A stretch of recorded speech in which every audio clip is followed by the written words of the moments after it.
In the ashen twilight of a dying world, the land itself seemed to weep radioactive tears. The long-forgotten hum of industry had been replaced by the ragged groans of nature struggling to reclaim what humanity had scorched. Across vast deserts of charred remains and twisted metal skeletons, whispered legends told of a time when the earth was whole and when its spirit was pure. But that purity had been defiled. Deep beneath the barren soil, a toxic miasma gathered. Radioactive waste, the cursed legacy of a technological age, had seeped into the earth, poisoning it not just physically, but spiritually. And from these contaminated depths, something ancient and terrible began to stir. A colossal, snake-like beast with horns aglow like embers in the night, exuding a poison that warped both air and mind.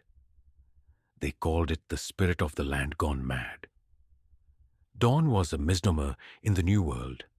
Instead of warm light, only a pallid, sickly glow filtered through the dust-choked sky.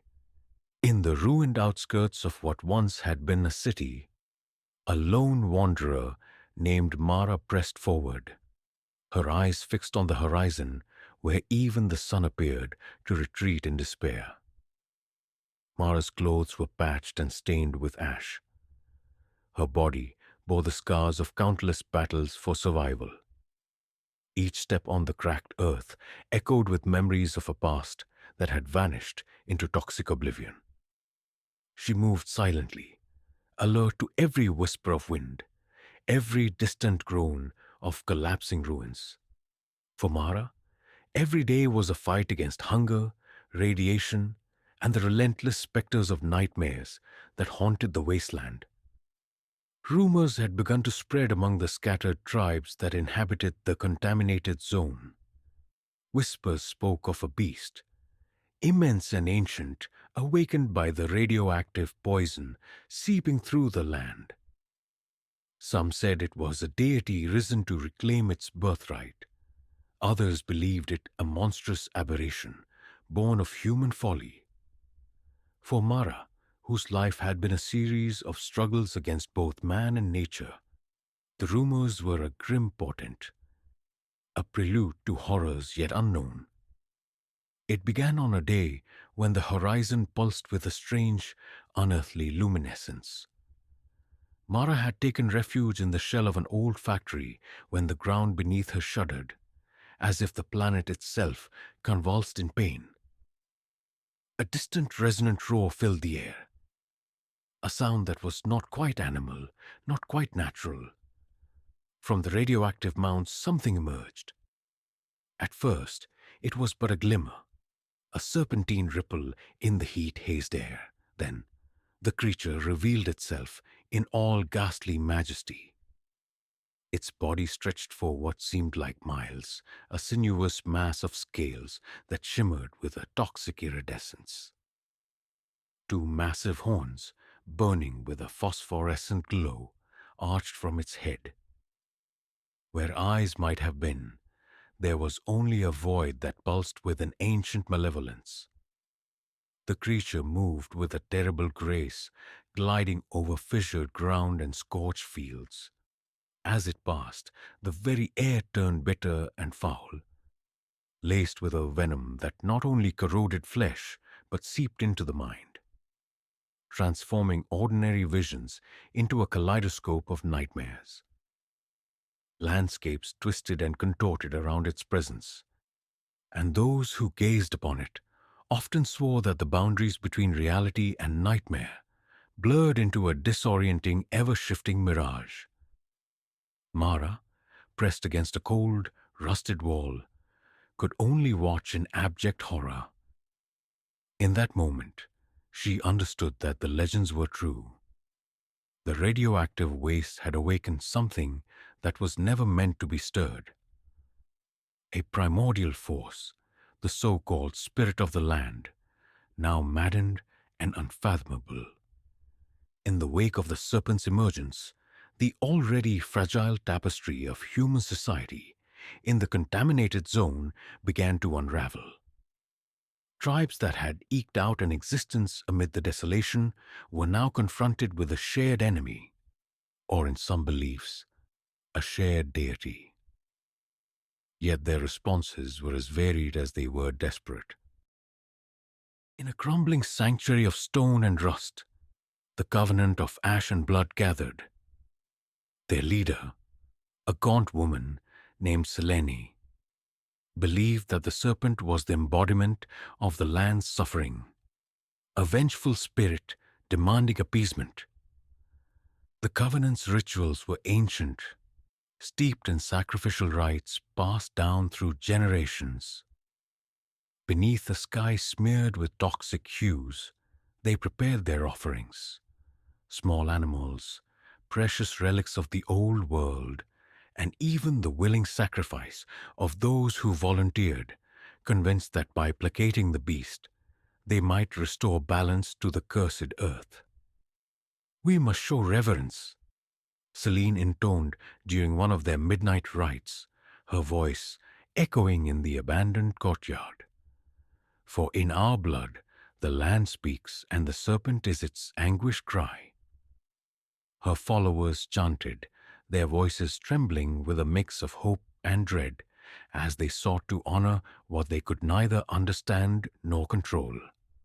Far to the north, in the skeletal remains of an industrial complex, a very different philosophy had taken root. The Order of the Iron Vigil was composed of pragmatic survivors, engineers, former scientists, and hardened veterans who clung to the remnants of technology and reason.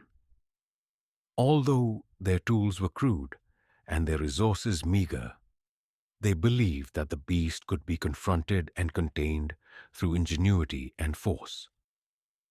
Led by the pragmatic and taciturn Garrick, the Iron Vigil had painstakingly fashioned traps and makeshift weapons from salvaged scrap and forbidden knowledge. Their workshops were filled with diagrams and hastily scrawled notes, attempts to harness science in a world where nature had become mad. "We may not understand its full power," Garrick would often say, his voice a low rumble against the howling wind, "but we can set a trap, a cage to capture this aberration. We must harness what remains of reason in a world that has lost its mind." Between these two extremes roamed the wayward wanderers, a nomadic band of survivors who had learned to adapt rather than to worship or fight. They believed that the serpent was but one chapter in the endless story of life and decay. For them, survival was not about subjugating nature, but about embracing its chaos. Their leaders spoke in riddles and allegories, often hinting that the beast was a mirror to the human soul, a monstrous reflection of the choices made in the era of excess and destruction. At a rare gathering around a makeshift fire under a bruised sky, the chieftain, Arin, remarked, "In the serpent's eyes, we see our own madness. To deny it is to deny ourselves." Thus, while the Covenant and the Iron Vigil prepared their rites and traps, the wanderers simply endured, ever shifting like the sands of the irradiated wastes. Caught between these divergent philosophies, Mara found herself in a liminal space, a solitary figure navigating not only the physical hazards of a dying world, but also the ideological rifts that threatened to splinter what little remained of humanity. Having witnessed the serpent's terrible majesty firsthand, she felt compelled to seek answers.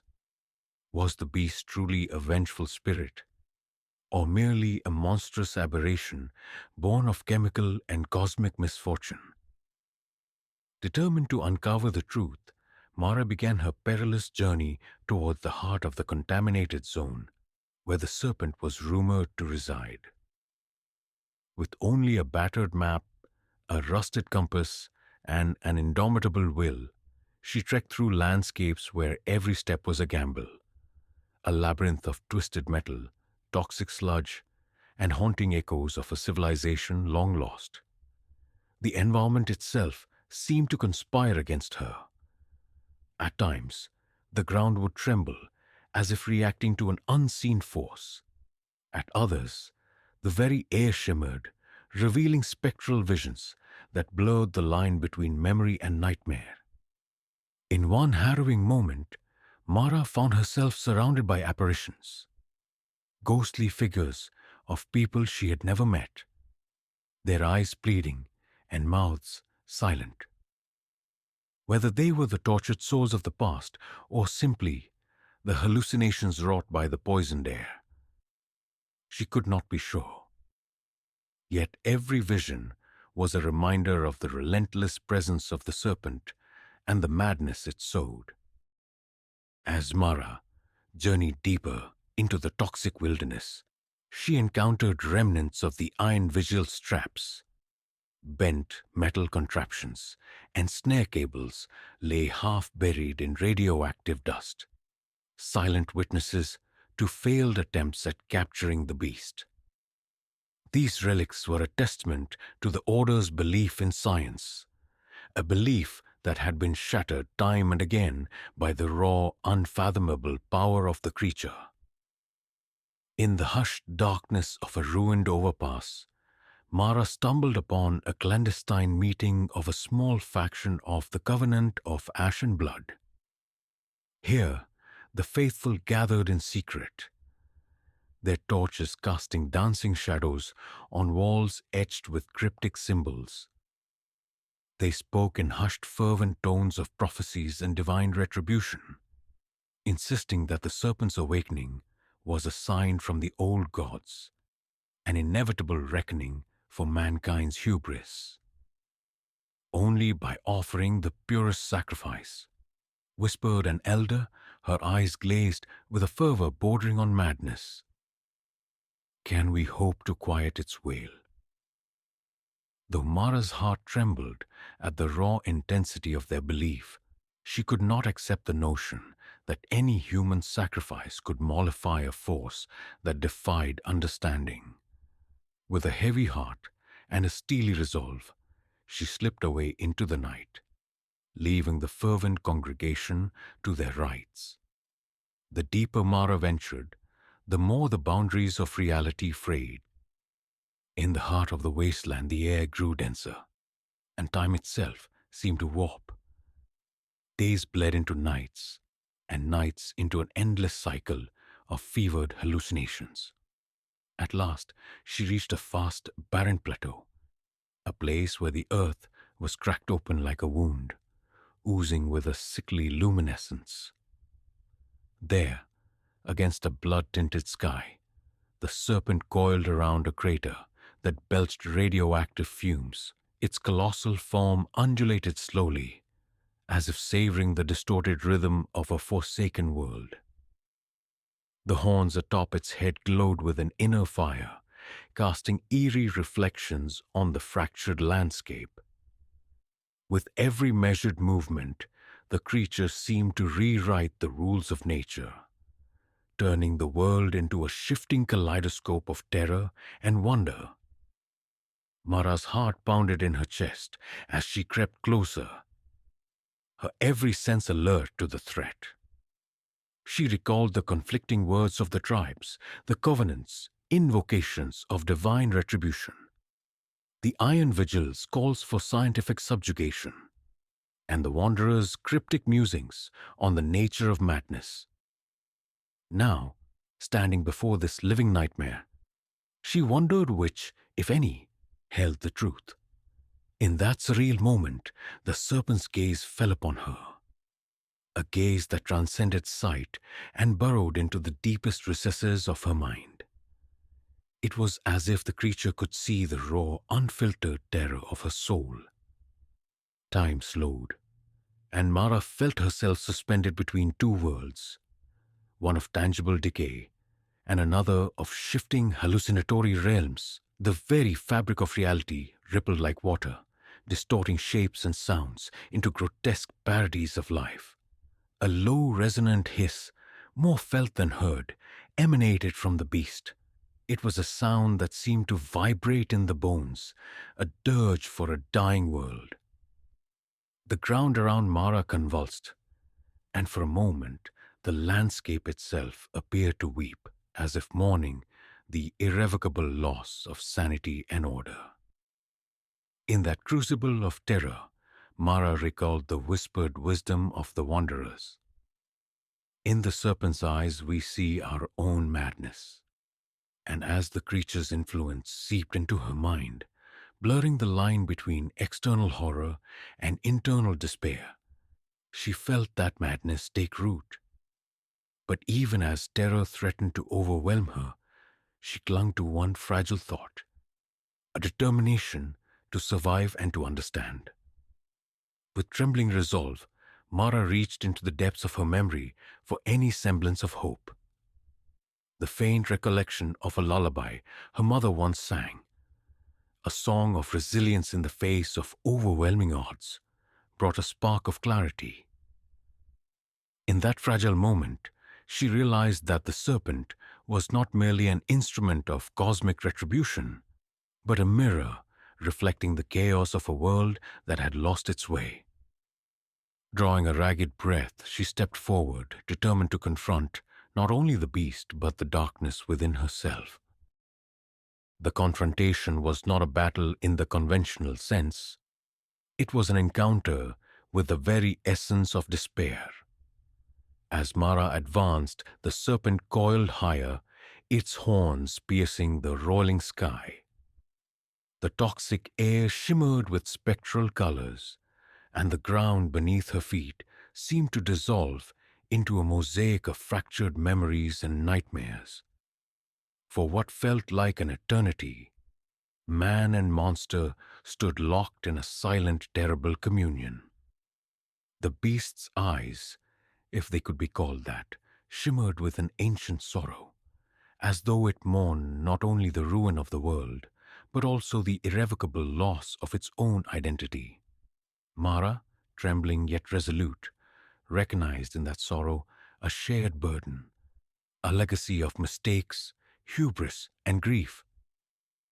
In a moment of uncanny clarity, she understood that the serpent was both a harbinger of destruction and a manifestation of nature's desperate cry for balance. The conflicting methods of the tribes, the sacrificial rites, the scientific traps, and the philosophical resignation of the wanderers were all attempts to come to terms with a reality that had been twisted beyond recognition.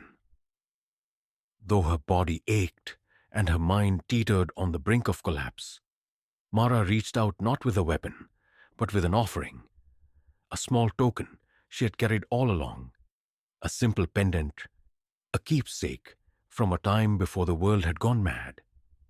It was a symbol of hope and remembrance, a reminder of the fragile beauty that once was. As the pendant caught the weak light of the poisoned dawn, the serpent's massive head lowered, and its glowing horns pulsed in a mesmerizing rhythm. In that suspended moment, the boundaries between human and nature, science and myth, sanity and madness, blurred into insignificance. The creature's presence no longer felt solely oppressive. It was also imbued with a tragic melancholy. There was no clear victory that day, no definitive end to the nightmare. The serpent slowly receded, melting into the distorted landscape, as if retreating into a hidden realm beyond mortal comprehension. The air, though still laced with venom, began to settle into a tenuous calm. Mara stood alone amid the ruins, forever changed by the encounter, carrying with her the burden of understanding that sometimes the greatest monsters are the reflections of our own failures. In the days that followed, as word of the encounter spread, the tribes found themselves at a crossroads. The covenant of ash and blood redoubled their rites, desperate to soothe the land's anguished spirit. The Iron Vigil persisted in their efforts to build traps and devices, clinging to the hope that reason could triumph over madness. And the wayward wanderers, those perpetual drifters of the wasteland, continued to move through the ruins with a quiet acceptance, their eyes ever watchful for the shifting silhouettes of nightmares. Mara herself became something of a reluctant legend, a wanderer who had faced the serpent and returned with a deeper understanding of the world's sorrowful truth.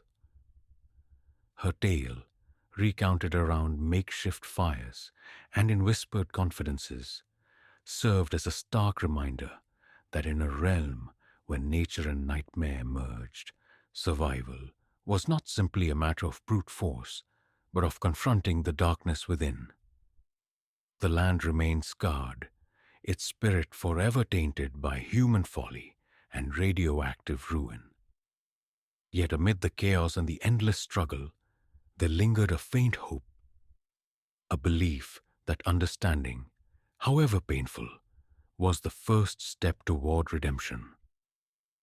And so, beneath a bruised sky and amidst the haunting echoes of a once thriving civilization, the survivors learned to navigate a world where every day was both a curse and an opportunity, a constant grueling dance with the spirit of the land gone mad. In the quiet hours before a new day, when the toxic mists receded just enough to reveal the shattered remnants of humanity's dreams, Mara often found herself gazing at the horizon. The world had become a tapestry of horror and hope, a place where myth and science, ritual and reason, intertwined in a delicate, dangerous balance. The serpent, whether it was a vengeful spirit or a monstrous byproduct of humanity's excess, had changed everything.